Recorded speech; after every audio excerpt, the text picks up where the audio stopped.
Okay, so we are now heading into the last dynamic session before lunchtime, and it really is time to look at the challenges faced in the retail sector and how technology is helping them achieve a truly integrated omni-channel with seamless customer experience. I'm really delighted to welcome this lunchtime, well, before lunch, Marguerite McGrath. She is CDO at Dell EMC Enterprise. So please welcome Marguerite.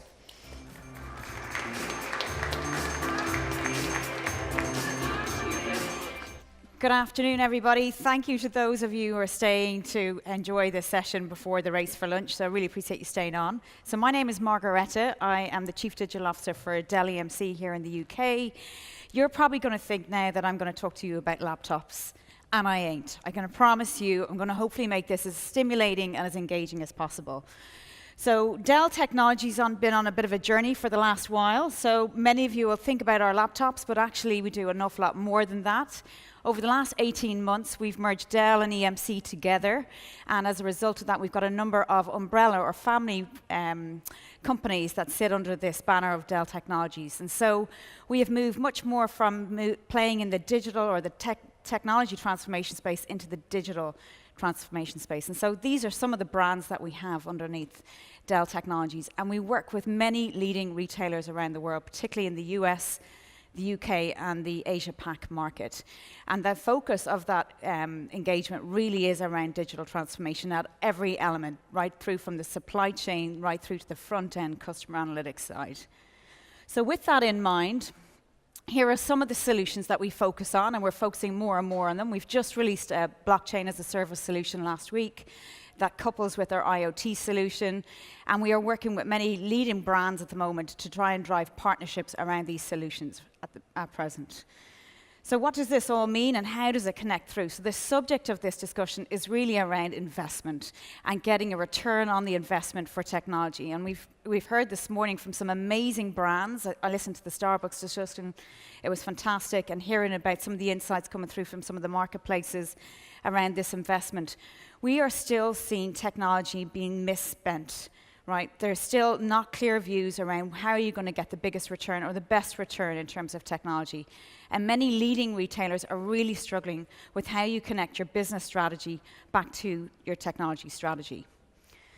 So with that in mind, we've developed, and these will all be common to all of you as leading brands and retailers, 5 key outcomes. So the first one being on customer centricity, and the other 2 really being on the balance sheet and profit and loss, so margin improvement and cost out. And then the 4th one is really on the security play, and this is where we're going to see a lot more growth. Certainly, we envisage a lot more growth as a company around security as we move much more towards a cashless payment environment. And last but not least, we're seeing a significant increase around sustainability, particularly in the brands and retail space, around using sustainable technology and making sure technology is sustainable, it's ethically sourced, and it drives a digital trust element as well. So these outcomes, why am I talking about them? The point is that all of the solutions that I just showed you on the previous slide link back and map to these outcomes. And often not, vendors go in and they sell technology and they don't really understand how it maps through to return for investment.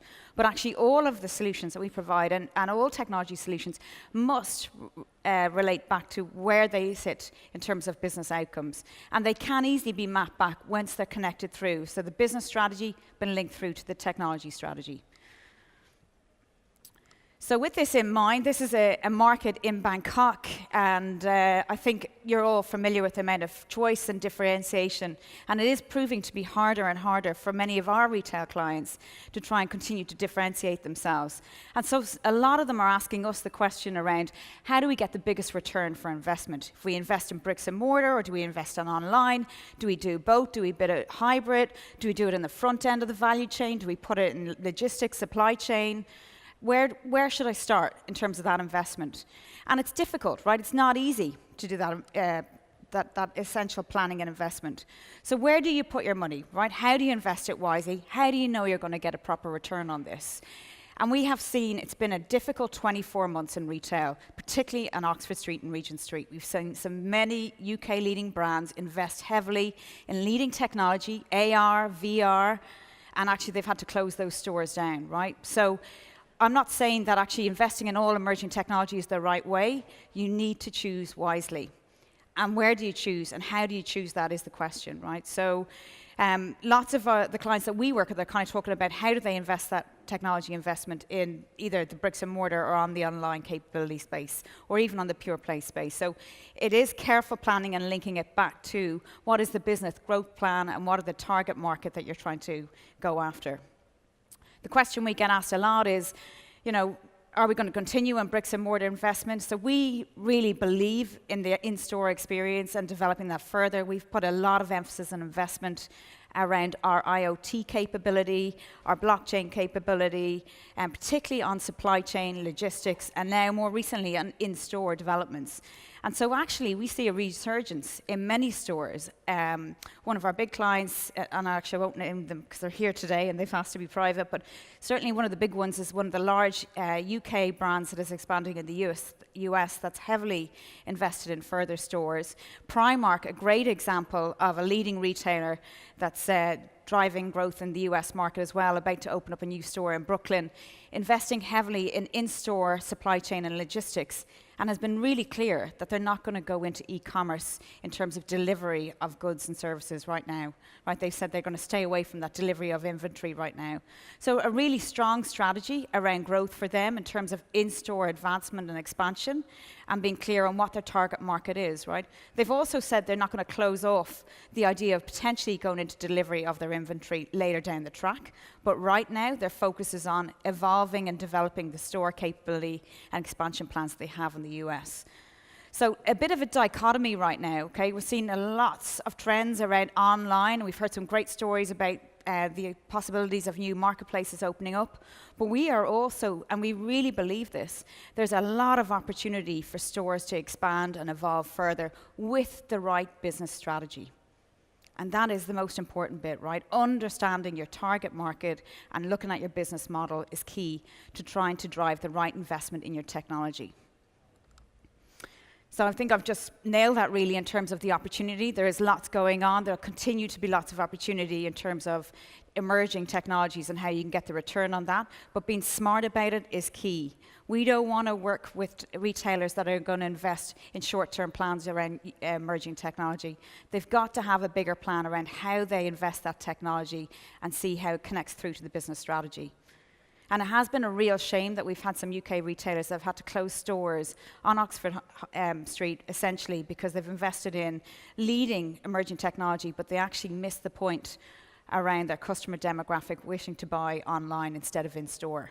So having a clear view on the business model and linking that bit through to your technology strategy is more and more important, and it's becoming more and more important as we see more choice arising with some of these emerging technologies. I think I've just touched on that point around the investment and how do I know where to invest. It isn't easy.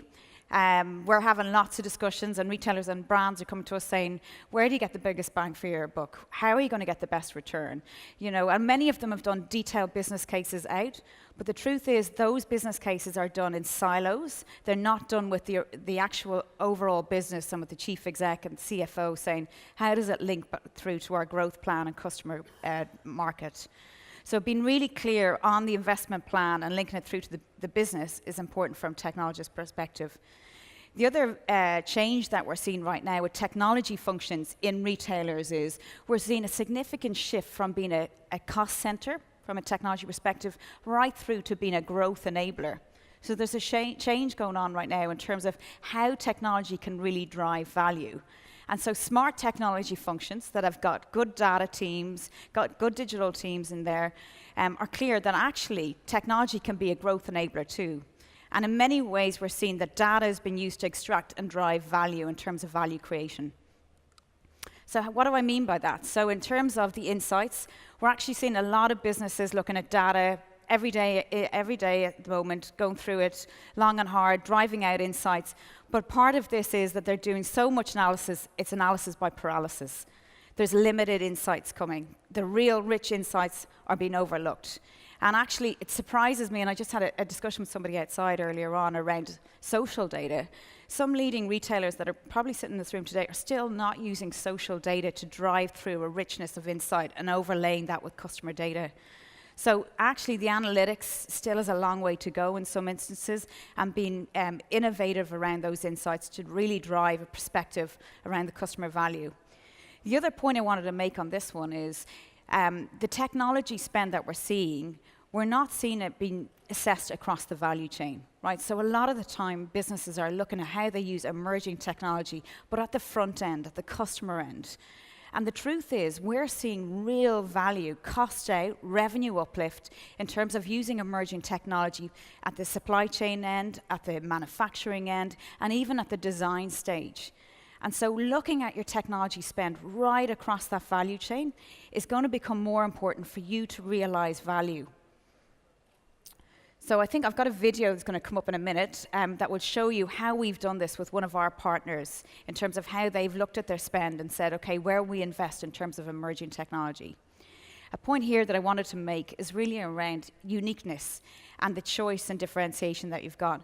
We know that it's getting harder and harder to differentiate, and technology is a key area to help you continue to differentiate, but only if it's used smartly. Right, so investing it just in the front end and not in the back and the middle end is not the wise move. Really what you want to be doing is assessing how you can drive complete value throughout the business model by using emerging technologies. And this will help you to continue to differentiate. So I'm going to show, and hopefully it's going to come up now, a video of one of our partners.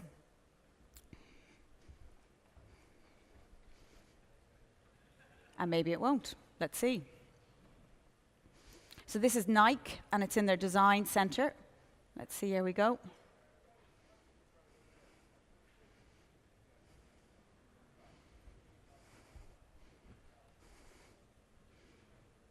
Okay, we might have a challenge with it. While we're waiting, I'll tell the overview of it. Essentially, we have partnered with Nike in terms of their design stage of their latest model of shoes. They're using VR technology to drive through the design of that shoe and imagine it on a consumer and then playing that back to the consumer. So really tapping into some of the key themes around personalization. It's unfortunate that video hasn't shown, but we have a few more videos that I can take you through that will show that. This is an example of a warehouse center, leading retailers making good choices around technology spend in the back end. So great example in the last few weeks has been Zara's store fulfillment in terms of RFID tagging and using that in terms of shipping locally. So they have mapped and essentially laid out RFID tagging on all of their inventory across different stores and to get them to consumers faster. It's been a great move by Zara, essentially, in terms of looking at their supply chain, connecting it through to the customer needs and saying how do they continue to satisfy their customers and drive greater competition, I guess, against some of those online retailers. So what we are seeing is technology is a key enabler in terms of driving further differentiation and driving a greater experience for customers, not just in the front end, but in store fulfillment, in inventory control, in supply chain as well. So the next, I think we have a short video. Let's see if this one works. And this one is essentially showing how we use robotics in some of the value chains that we work with. Before I go on to that, I'll just touch on the point around ethics, because I think we are seeing a huge increase around how we use ethics going forward. So I've mentioned about our security companies, and the feedback that we're getting from them at the moment is that many retailers are still not cottoning on to the point around security and cashless payments and digital trust. So as we increase the level of cashless payments that are going to go forward in the next while, we need extra layers of security with that. PwC did a report last year saying that 87% of customers will continue to stay with a brand once they know that their data has been held responsibly. The Cambridge Analytica situation some time ago has really brought this to our heightened control and heightened awareness around data is important, and how we manage it and how we use it ethically is really important. We are still not seeing large brands manage this carefully, right? And I don't know what's the blockade on this, but there's a lot of work to be done around ethical use of data, security around it. And this goes much further than just the data piece, right? So ethics touches on the sourcing model, sustainable sourcing, workers, and in terms of ethical behavior there too. So certainly this is coming forward more and more. Forbes has done a recent study around 50 and really showed that 57% of the population that it surveyed said that they are more inclined to stay with a brand and continue to stay with that brand once they know that a product has full transparency. So demonstrating and showing where a product comes from is really important. So going through that process of showing and demonstrating transparency is key. Technology is a key way to help you do that. And I'll go through and just show you that in a few minutes. So without further ado, hopefully this video works. This is one of our robotics scheme. It's for a car manufacturer, so let's see how we go with it. Maybe not. Okay, I don't think our video is going to work right now, which is a bit of a shame. So we had a robotics video that essentially shows how robotics is being used in the supply chain of large car manufacturers right now. So they've come to us looking with case studies around how they use emerging technology to drive cost out, but also to assess their mobile workforce and productivity levels within the manufacturing center. And so we've worked with many of those leading car manufacturers to really assess how they drive productivity in their workforce. Robotics is a key element of that. And the key point here is actually we really believe as a large technology company that human to machine interface is key, right? So that strategy around human to machine can work perfectly well together. So I'm hearing lots of noise out there around certainly kind of fears around robotics taking roles and jobs. And we're not convinced on that yet. You know, we really do believe there's an opportunity to drive robotics through in terms of driving through greater levels of productivity alongside humans as well. So that strategy of the two of them together works well. In terms of this slide, I wanted to kind of just touch on technology strategy. Many of you will have robust technology strategies. You'll have a good business strategy around the growth that you're looking to drive for your retail business or your brand business. The point here is it's difficult to get too comfortable. Like really, at this point in time, we've just heard about startups and ecosystems being played through, and I think it's a great point. I think from our perspective, working with leading retailers, we really want to make sure that they continue to stay agile and nimble, that they're continually assessing their marketplace and understanding how they drive competition going forward. So this point around the ecosystem is critical, and continually assessing how you're using emerging technology to drive growth and competition is key. That technology is continuing to advance all the time. Dell certainly is advancing all of its technology on a regular basis. So it's not like you can develop a technology strategy for a year out and say, that's it, we'll leave it on the shelf. You actually need to be continually assessing what the emerging technology is and how you can drive further growth through that technology. And it may well be that you trial that technology, you pilot it, you give it a go in some stores or some centers in terms of your supply chain, and then you roll it out and scale it at a bigger place. But it is really important to try and stay as agile as possible. And unfortunately, we've seen some of those leading brands that have closed down over the last while have devised technology strategies that haven't been agile enough going forward. So last but not least, I guess it really was just to finish off on, is your technology strategy fit for a digital age? And we've got asked a lot of questions around this. How do you keep it up to date? Does it need to link in with business growth plans? Of course it does, right? This is so critical for all of our businesses. Not enough technology strategies are linked to business growth plans. And actually the spend on emerging technology is continuing to rise, and so it should do. But the actual connection between your technology plan, the investment in emerging technologies, needs to link right back to where is your retail market going, what is your customer base, and what's your business model. So I think in essence, hopefully I've kind of given you some insights. It's a pity that we haven't had some of the videos work today, but I think hopefully it'll have given you a bit of an insight as to where we're going in terms of a brand and what Dell Technologies is doing in terms of partnership with some of our leading retailers and brand companies. So thank you, everybody. Can I ask you just a couple of questions, Margareta? So we've got some time. Thank you very much indeed. That was really fascinating. Can I just ask a question before we go over to Slido? And if you'd like to ask some questions for Margareta, do please keep them coming. You talked about transparency and that whole thing about brand loyalty once they're transparent. Can you perhaps just give us an example of somebody that's getting that right? Yeah, so I think there's some great UK brands actually that are doing a great job in terms of providing customers with insight about how your data is being kept, right? I think the one that we're seeing more and more consumers are saying they want to understand how products are being put together, right? And I think Nike is a great brand on that. They will demonstrate. Unilever is another great brand that will show where the goods are actually being coming from. So they'll actually say, here's how the materials are being sourced, it's ethical, here's how workers are being treated, and they'll provide an overview for customers around that background. So those brands that are being really transparent are the ones that are going to go forth and strive in terms of marketplace and market share. It's not an easy thing to do, right? Driving transparency is complex. Technology can help that.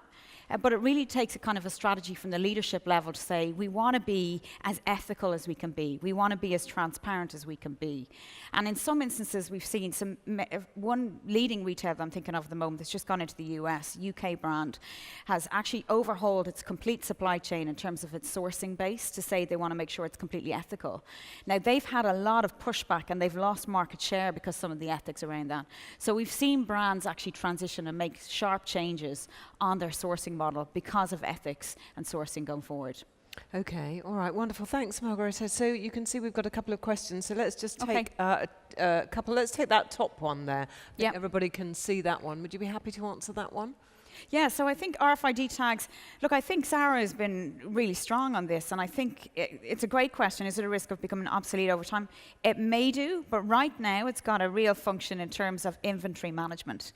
And actually, I think it's been used in a number of different use cases. We're seeing it being used in the healthcare sector, in the pharma community as well. So we probably expect that this is going to rise and not die down over time. There'll be more sensors being put in place, right? And this really links through to our strategy around the Internet of Things. RFID tagging is here to stay, and we're going to see more devices get connected over the next while, right? We're going to get even more connected as we see 5G technology take off. So I don't think that's going to be obsolete at all over time. I think we're actually going to see greater levels of connectivity. It may not be RFID tagging, it may be some other device, but certainly we're going to get greater connectivity. And that should drive savings through in terms of inventory management, stock levels, all of that going through for big retailers. Okay, wonderful. Thanks, Margareta. And let's look at that one, just one more. The single biggest tech trend to impact the retail industry. Look, I think ultimately the emergence of data and getting insight into data is key. And I think we're seeing this abundant supply of analytics coming through. The more we can get insights into our customer base, the better.